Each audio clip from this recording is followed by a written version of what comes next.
Gyuvo, and welcome back to the channel. My name is David, and yes, I changed the intro. So Gyuvo is Colombian Spanish for what's up. ¿Qué onda is Mexican Spanish for what's up.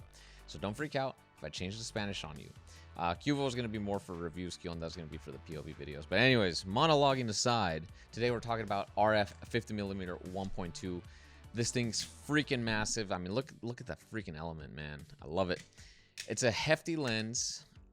It's also quite expensive, coming in just a little over $2,000. Is it worth it? In my opinion, yes, it is. I'm totally spoiling the review before it even started. But today we're actually talking about build quality, performance, and image quality, how it looks, how it performs, and all that good stuff. And I'll share my thoughts kind of like at the end of the video. So without further ado, let's just go ahead and jump right into the review. The lens is made out of the same high quality plastic the other RF L series lenses use. Don't worry, it doesn't feel like a cheap lens, and the reason Canon elected to go down this route is to keep the weight down. However, it still weighs 2 pounds because it has a lot of glass in it. I mean, it's a 1.2. I mean, just look at that front element. On the front of the lens, you have a programmable control ring. On the side, you have an autofocus on-off switch and a focus limiter switch. Like all of Canon's L series lenses, it has weather sealing gaskets to prevent dust and moisture from getting in. However, the only place I can really see dust or moisture entering the lens is through the front element as it moves in and out to achieve focus. To remedy this, just use a UV filter or ND filter and it'll complete the seal. You would think that having all that glass inside would make it slow to focus. Well, it's actually quite fast, thanks to the new ring type USM, which is paired with a high-speed CPU and has optimized focusing algorithms to deliver fast results. In plain English, it's fucking fast.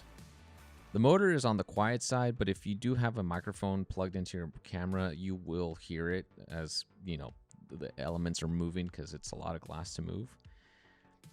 But as you can see here in the video, it's actually quite good at keeping me in focus despite me doing the squat test and kind of going back and forth and, you know, running around like a scientist because this is a very scientific test.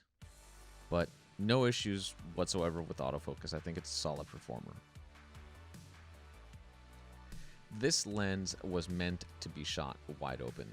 And you would think despite having a shallow depth of field at 1.2 that autofocus would miss, but it doesn't. IAF grabs the eye every single time, as you can see here in these portrait examples.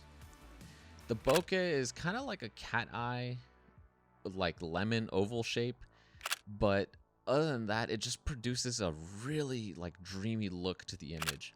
And I like using this lens at 1.2 for product photography, because it just basically eliminates the background. There is a little bit of vignetting in wide open, but that's every lens with a fast aperture.